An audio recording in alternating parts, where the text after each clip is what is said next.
রাজ্যের প্রাক্তন ধাপ্পাবাজ মুখ্যমন্ত্রী ১৫টা বছর পশ্চিমবঙ্গবাসীর সঙ্গে ধাপ্পা, মিথ্যাচার এ সমস্ত করার পরেও এখনো আবারও তিনি চেষ্টা করছেন রাজনীতিতে তিনি কিভাবে ভেসে থাকবেন।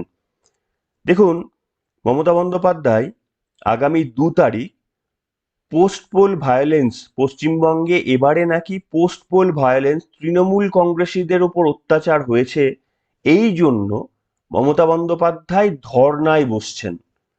তার ভাইপো তিনি আবার আজ থেকে বিভিন্ন জায়গায় বাড়ি বাড়ি গিয়ে ঘুরে আর দেখবেন যে কার সঙ্গে কি হয়েছে, কি কি ঘটনা ঘটেছে, সেগুলো সরজমিনে তিনি খতিয়ে দেখবেন। দেখুন, এমনিতে দেখতে গেলে মনে হয় যে এটা ঠিকই যে একটা রাজনৈতিক দল হিসাবে তাদের সমর্থকদের পাশে দাঁড়ানোই তো কর্তব্য। কিন্তু আমি এখানে শুভেন্দু অধিকারী মুখ্যমন্ত্রীর কাছে আবেদন জানাবো, যাদের যাদের কাছে অভিষেক বন্দ্যোপাধ্যায়রা যাবেন তাদের কাছে গিয়ে দয়া করে একবার ভালো করে চেক করবেন যে সত্যি সত্যি কি তারা অত্যাচারিত, নাকি তৃণমূল কংগ্রেসের ওই স্টিং ভিডিও করে রাখার মতো আবারও নতুন কিছু ছল এবং চাতুরির মাধ্যমে এরা সাধারণ মানুষের কাছে মিথ্যে বলার চেষ্টা করছে। এটা প্রথম। দ্বিতীয়ত, এটাও হতে পারে হয়তো তারা রিয়েল, কিন্তু দেখতে হবে যে 2021-এ তারা বিজেপি সমর্থকদের ওপর মারাত্মক কিছু অত্যাচার করেছিল বলেই কি সাধারণ মানুষ ক্ষেপে গিয়ে হয়তো তাদের বিরুদ্ধে কোনো রকমের তাদের প্রতিশোধ স্পৃহা থেকে দু একটা মন্তব্য বলেছেন। এই ঘটনাগুলো ভালো করে কিন্তু ভেবে দেখা উচিত।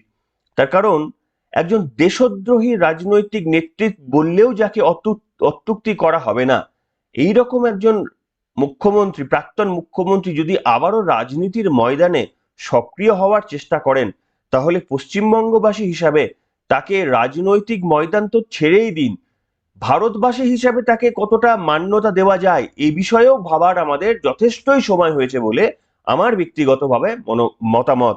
আজকে ব্যাখ্যা করব আপনাদের সামনে, কিন্তু আজকে আমি খবরটি করছি সুদূর দার্জিলিং থেকে, তাই একটু কিছু অসুবিধা হলে সেটের প্রবলেম রয়েছে, একটু মানিয়ে নেবেন। নমস্কার, welcome to simple as A B C. আপনাদের সকলকে স্বাগত জানিয়ে শুরু করছি আজকের পর্ব। দেখুন, কিছুদিন আগে যখনও পরিবর্তনটা হয়নি, প্রায় ধরুন মাস ছয়েক আগে বা 1 বছর আগে, সুদীপ বন্দ্যোপাধ্যায় তৃণমূল কংগ্রেসের এমপি, যিনি দুর্নীতির কাণ্ডে জেল ফেল খেটে এসেছেন, সেটা তার একটা পরিচয়, তৃণমূল মানে যে জেল খাটবে এটা তো নর্মাল। কিন্তু তিনি একটা কথা বলেছিলেন, তিনি বলেছিলেন তখনও কিন্তু পরিবর্তনের কোনো আঁচ পাওয়া যায়নি, এসআইআর তখনও কিন্তু ঘোষণা হয়নি। সেই সময়কার একটা বক্তব্য আমি শোনাবো। সুদীপ বন্দ্যোপাধ্যায় বলেছিলেন যে মমতা বন্দ্যোপাধ্যায় যেদিন থাকবে না সেদিন তৃণমূল কংগ্রেস ছাগলের তৃতীয় সন্তানের ছাড়া আর কিছু হবে না। আসলে অভিষেক বন্দ্যোপাধ্যায়ের নেতৃত্ব নিয়ে দীর্ঘদিন আগেই তার এই মন্তব্য ছিল। আমি একবার জাস্ট মনে করিয়ে দিতে চাইবো, তার কারণ আজ থেকেই অভিষেক বন্দ্যোপাধ্যায় আবার রাজনীতিতে সক্রিয় হওয়ার চেষ্টা করছেন। সুদীপ বন্দ্যোপাধ্যায়ের ওই বক্তব্যটা একবার সবাইকে মনে করিয়ে দেওয়ার চেষ্টা করব, শুনুন একবার। ভারতবর্ষ 29টা রাজ্য, 140 কোটির দেশ। এই দেশে যে রাজনীতির একটা পরিবেশ, এই পরিবেশে বাংলাকে সবসময় আলোচনার প্রথমে রাখতে হয়। তার কারণ বাংলাতে মমতা ব্যানার্জি রাজনীতিতে আছেন। মমতা ব্যানার্জি যেদিন থাকবেন না, আমার দীর্ঘ রাজনৈতিক অভিজ্ঞতা বলে দেশের রাজনীতির যা গতি প্রকৃতি, বাংলা ছাগলের 3 নম্বর বাচ্চা হয়ে গিয়ে মায়ের দুধ খাবার জন্য 5 থেকে 2 পাবে কিনা। শুনলেন, সুদীপ বন্দ্যোপাধ্যায় অনেকদিন আগেই বলেছিলেন মমতা বন্দ্যোপাধ্যায় ছাড়া তৃণমূল কংগ্রেস ছাগলের তৃতীয় সন্তান, এবং একথা সত্যি। এবং এটা তিনি বোঝাতে চেয়েছিলেন ক্ষমতায় যখন উদ্ধত্তবাজ অভিষেক ছিলেন, তখনই বোঝাতে চেয়েছিলেন যে অ্যাকচুয়ালি অভিষেক আসলে কিছু নয়, আসলে তার সঙ্গে মাটির কোনো যোগাযোগ নেই, মানুষের কোনো যোগাযোগ নেই, সেটা তিনি বোঝাতে চেয়েছিলেন। কিন্তু যেটা ভুল করেছিলেন সুদীপ বন্দ্যোপাধ্যায়, যেটা তিনি বলেননি বা যেটা তিনি জানতেনও না, সেটা হচ্ছে মমতা বন্দ্যোপাধ্যায়ের সঙ্গেও মাটির কোনো সম্পর্ক ছিল না। হ্যাঁ, মাটি বিক্রির সম্পর্ক হতে পারে, বালি বিক্রির সম্পর্ক হতে পারে, কিন্তু মাটির বা মানুষের সঙ্গে মমতা বন্দ্যোপাধ্যায়ের সম্পর্ক প্রায় দীর্ঘ 7-8 বছরের ওপর থেকে ছিল না। এবং সেই কারণেই মমতা বন্দ্যোপাধ্যায় নিজের ভবানীপুরের মতো জায়গার নিজের বাড়ির বুথে পর্যন্ত জিততে পারে না। তাই এই কথার সঙ্গে আমি সম্পূর্ণ সহমত নই। আমি শুধু একটু পরিবর্তন করে বলতে চাই যে মানে পুলিশ ছাড়া, প্রশাসনকে ব্যবহার করা ছাড়া তৃণমূল কংগ্রেস যে ছাগলের তৃতীয় সন্তান, পুলিশ বা প্রশাসনটা তাদের হাত থেকে চলে যাওয়ার পরেই সেটা পরিষ্কার দেখা যাচ্ছে। এবার দেখুন, মমতা বন্দ্যোপাধ্যায় তো একজন দেশদ্রোহী রাজনৈতিক নেত্রী বললেও তো অত্যুক্তি করা হবে বলে তো মনে হয় না।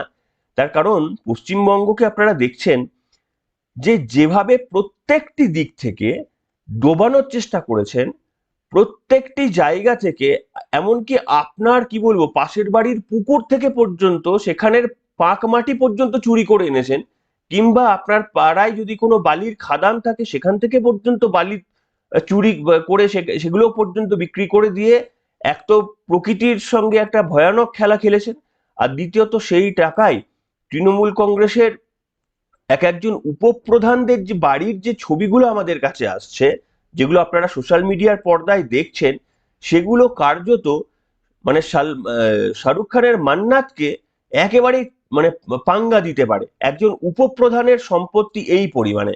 সেক্ষেত্রে একবার কল্পনা করে দেখতে পারেন এখনো পর্যন্ত মমতা বন্দ্যোপাধ্যায়ের তৃণমূল কংগ্রেসের পার্টি ফান্ডে ঠিক কত পরিমাণ দুর্নীতির টাকা থাকতে পারে। আমার বক্তব্য, ঠিক এই সময় এইটাই হচ্ছে সেই সঠিক মুহূর্ত, যেই মুহূর্তে শুভেন্দু অধিকারীকে মমতা বন্দ্যোপাধ্যায় এবং অভিষেক বন্দ্যোপাধ্যায় নিয়ে আরো, এবং তৃণমূল কংগ্রেসকে নিয়ে আরো বেশি ডিপ ডাইভ করতে হবে যে এরা ঠিক এক্স্যাক্টলি দুর্নীতিটা কোন জায়গায় নিয়ে গেছে। আমি আপনাদের সামনে কিছু তথ্য দিই। হ্যাঁ, দেখতে সাদা সাদা হাওয়ায় হাওয়ায় চপ্পল পরে ঘুরে বেড়ান, আবার ভোট আসলে ওই হাওয়াই চপ্পলটা আবার সারানো না, ওখানে আবার সেফটি পিন দিয়ে লাগিয়ে রাখেন যাতে মুখপাত্রদের বলতে সুবিধা হয় যে আহা কত সৎ মানুষ, নিজে একটা চটি পর্যন্ত কেনেন না। তো এই রকম একটা ধাপ্পাবাজ, এটা হচ্ছে ধাপ্পাবাজি। আর দুর্নীতিবাজটা হচ্ছে এই যে প্রত্যেকটা তোলাবাজিদের একটা বড় অংশের টাকা ওপরের মাথা পর্যন্ত পৌঁছে গিয়েছে, এইটা হচ্ছে দুর্নীতিবাজ। আমি আপনাদের সামনে একটা তথ্য দিচ্ছি। এখনো বহাল তবিয়াতে মমতা বন্দ্যোপাধ্যায়ের দুই ভাই, একজন হচ্ছেন স্বপন বন্দ্যোপাধ্যায় আর একজন হচ্ছেন অজিত বন্দ্যোপাধ্যায়, এছাড়াও তো পরিবারের অনেক রয়েছেন, কেউ কাউন্সিলর, কেউ কোনো জায়গার সভাপতি, কেউ কোনো একটা কমিটির চেয়ারম্যান, এ সমস্ত রয়েছেই। কিন্তু এই দুই গুণধর তার ভাই, একজন অজিত বন্দ্যোপাধ্যায় আর একজন হচ্ছে স্বপন বন্দ্যোপাধ্যায় বাবুন, তাদের এখনো পর্যন্ত বহাল তবিয়াতে বিভিন্ন ধরনের স্পোর্টসের সর্বোচ্চ মাথায় রেখে দেওয়া হয়েছে। আমি এই বাবুন বা মমতা বন্দ্যোপাধ্যায়ের এক ভাই স্বপন বন্দ্যোপাধ্যায় এই মুহূর্তে কতগুলো তিনি তাই এখনো সাতটা খুব বড় বড় মাপের এখনো পদ ধরে রয়েছেন। কি কি সেগুলো? সেটা হচ্ছে যে আমি আপনাদের সামনে একটু দেখে বলি।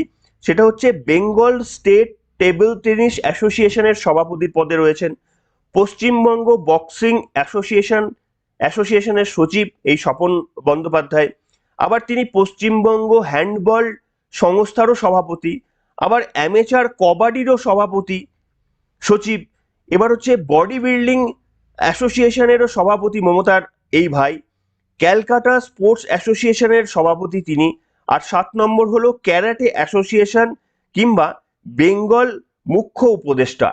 অর্থাৎ কিতকিত বাদ দিয়ে মোটামুটি সমস্ত রকমের খেলার সর্বোচ্চ মাথায় মমতা বন্দ্যোপাধ্যায় এমন একটা লোককে বসিয়ে রেখেছেন, দেখলেই বুঝতে পারবেন জীবনে কোনোদিন ব্যাট ধরেনি, জীবনে খেলার মাঠে কোনোদিন যায়নি, এই রকম একজন তার ভাই হওয়ার সুবাদে এতগুলো জায়গার সাতটি জায়গার একেবারেই ওপরে রেখে দিয়েছেন। এবং এই প্রত্যেকটি জায়গায় যদি ভালো করে খবর করেন দেখবেন এর প্রত্যেকটি ডেফিনেটলি কিছু না কিছু দুর্নীতি এখানে পাওয়া যাবেই যাবে। এবং এরপরে তার আরো এক গুণধর ভাই রয়েছে, সেই গুণধর ভাইয়ের নাম হচ্ছে অজিত বন্দ্যোপাধ্যায়। অজিত বন্দ্যোপাধ্যায়ের মতো তিনি 7টি পদ না থাকলেও তিনি উচ্চ বংশ, তিনি 3টি পদ ধারণ করে রয়েছেন। সেগুলো হচ্ছে, দেখে বলতে হবে, আইএফ এর সভাপতি, ঠিক আছে, আইএফএ ইন্ডিয়ান ফুটবল অ্যাসোসিয়েশনের সভাপতি, আবার বেঙ্গল অলিম্পিক সংস্থার মুখ্য উপদেষ্টা তিনি। ভাবতে পারেন কি কি পোস্ট। এবং 3 নম্বর হলো পশ্চিমবঙ্গ স্টেট ওয়েট লিফটিং অ্যাসোসিয়েশনের চিফ প্যাটর্ন। মানে একেবারে তিনি কোয়ালিটিতে বিশ্বাস করেন, বাবুন যেমন কোয়ান্টিটিতে বিশ্বাস করেন, সাতটি ইনি 3টি নিয়েছেন, কিন্তু 3টি একেবারে উচ্চমানের পদ রেখে দিয়েছেন। আসলে সবগুলোই বেনামে হয়তো প্রাক্তন ধাপ্পাবাজ মুখ্যমন্ত্রী সেই চালাতো, তো তার নির্দেশেই সবকিছু হতো। তো যাই হোক, এই হচ্ছে এখনো পর্যন্ত এরা এই সমস্ত মাথায় রয়ে গিয়েছে। এবং আজ থেকে অভিষেক বন্দ্যোপাধ্যায় বাড়ি বাড়ি ঘুরে গিয়ে বলবেন যে পোস্ট পোল ভায়োলেন্সে কারা আক্রান্ত হয়েছেন, এবারে তাদের বিরুদ্ধে কিভাবে সুরাহা দেওয়া যায়, এই নিয়ে নাকি রাজনৈতিক লড়াইয়ে নামবেন। দেখুন, অভিষেক বন্দ্যোপাধ্যায়ের রাজনীতি যত তাড়াতাড়ি তিনি ছেড়ে দেবেন, যত তাড়াতাড়ি রাজনীতিটা তিনি ভুলে যাবেন, তার নিজের জন্য মঙ্গল, পশ্চিমবঙ্গবাসীর মঙ্গল পশ্চিমবঙ্গবাসী বুঝে নিয়েছে। অভিষেক বন্দ্যোপাধ্যায়ের নিজের মঙ্গল হচ্ছে, কিংবা গোটা ব্যানার্জি পরিবার, এরা রাজনীতি থেকে যত তাড়াতাড়ি সরে আসবে তত তাড়াতাড়ি কিন্তু এদের পরিবারের মঙ্গল। তার কারণ যারা যারা এদেরকে রাজনীতির ভূমিকায় দেখতে চাইতেন, আজকে সবাই প্রায় এদের বিরুদ্ধে মানে মুখ খুলে ফেলেছেন, প্রায় সবাই। এখন এদের মানে কি বলবো, একেবারে সব থেকে বেশি ভৃত্যগিরি যিনি করেছিলেন, আমি নাম বলছি না, তিনিও পর্যন্ত প্রকাশ্যে এনাদের বিরুদ্ধে মুখ খুলতে শুরু করে দিয়েছেন। এ নিয়ে এখন আর পশ্চিমবঙ্গে নতুন চামচা এরা পাবেন কোথা থেকে? তো দেখুন, আজকের পর্বটা আমি একটু ছোট করারই চেষ্টা করছি, এবং আমার বক্তব্য হচ্ছে, আমি দেখলাম যে অমিত শাহ বলেছেন সেই সমস্ত বাংলাদেশিদের, মানে যারা মানে পুলিশের সাহায্য না নিয়ে যারা ওপারে চলে যাবেন, তাদের বিরুদ্ধে আইনি প্রক্রিয়া হবে না। যারা জোর করে বসে থাকবেন এবং পুলিশ যাদের ডিটেক্ট করে পাঠাবে, তাদের বিরুদ্ধে আইনি প্রক্রিয়াও হবে, দেশ ছাড়াও হবে। তো আমার মনে হয় এটা একটা বড় সিদ্ধান্ত। আমার মনে হয় যে মমতা বন্দ্যোপাধ্যায় বা তৃণমূল কংগ্রেসের বিরুদ্ধেও এই একই আইন চালানো উচিত। যে যারা চুরি করেছে, যারা যদি প্রকাশ্যে স্বীকার করে নেয় যে আমাদের এই বাড়িটা চুরির টাকায়, আমাদের এই গাড়িটা চুরির টাকায়, আমাদের এই জমিটা চুরির টাকায়, কিংবা আমরা যে এই সমস্ত পদগুলো ধরে রেখেছি এগুলো থেকে আমরা দুর্নীতি করেছি, যদি স্বীকার করে নেয়, তাহলে জেল যাত্রাটা কমিয়ে হয়তো 1 বছর কমিয়ে দেওয়া, ধরুন 10 বছর জেল হতো, সেটা কমিয়ে 2 বছর হয়তো কমানো হলো, মানে আহ, এরকম একটা যদি অপশন দেওয়া যায়। আর যদি স্বীকার না করে কেউ করেছে, তাহলে কিন্তু তার বিরুদ্ধে মানে একেবারে কঠিন থেকে কঠিনতম ধারায়, কোন ধারাতে তাদেরকে সাজা দিলে যেন দ্বিতীয়বার রাজনীতির আঙিনায় এরা পা রাখতে না পারে, এই ব্যবস্থা কিন্তু অমিত শাহকে করতে হবে। এবং সব থেকে শেষে এসে বলি যে মমতা বন্দ্যোপাধ্যায় যে দেশদ্রোহিতার কাজ করে গেলেন, এই 15টা বছর পশ্চিমবঙ্গে সংবিধানের নামে শপথ নিয়ে যেভাবে গুন্ডা এবং মাফিয়াদের কার্যত ওদেরকে অ্যাক্টিভ করে পশ্চিমবঙ্গকে সভ্য সমাজ থেকে একেবারেই ডিটাচ করে দিয়ে অত্যাচার এবং অনাচার চালালেন, এর যদি প্রতিকার আমরা না পাই, এর যদি সঠিক আমাদের মানে কি বলবো, মমতা বন্দ্যোপাধ্যায়ের বিরুদ্ধে পশ্চিমবঙ্গবাসীর উপর হয়ে চলা এই অত্যাচারের দায়ভার নিয়ে যদি তার বিরুদ্ধে কোনো পদক্ষেপ না নেওয়া হয়, সেটা প্রচন্ড ইনজাস্টিস পশ্চিমবঙ্গবাসীর জন্য। এবং এই ইনজাস্টিসটার জন্য মানে সত্যি পশ্চিমবঙ্গের ছেড়ে দিন, ভারতবর্ষের মানে আমাদের বিচার ব্যবস্থা, আমাদের পরিকাঠামো, আমাদের তদন্ত, আমাদের পশ্চিমবঙ্গের নবনির্বাচিত সরকার সবাই কিন্তু কোনো না কোনোভাবে এর জন্য আনসারেবল বা জবাবদিহি হবেই। যাই হোক, কিছু সমস্যার জন্য পর্ব দীর্ঘায়িত করতে পারলাম না, তথ্যরও অভাব রইল হয়তো কিছু কিছু জায়গায়। আপনাদের প্রত্যেকের সমর্থন কামনা করে আজকের মতো এখানেই শেষ করলাম। কয়েকদিন সময় লাগবে, আবার বাড়ি ফিরে গিয়ে নিজের সেট থেকে আবারও আপনাদের সামনে খবর বলবো। এখনকার মতো এখানেই শেষ করছি।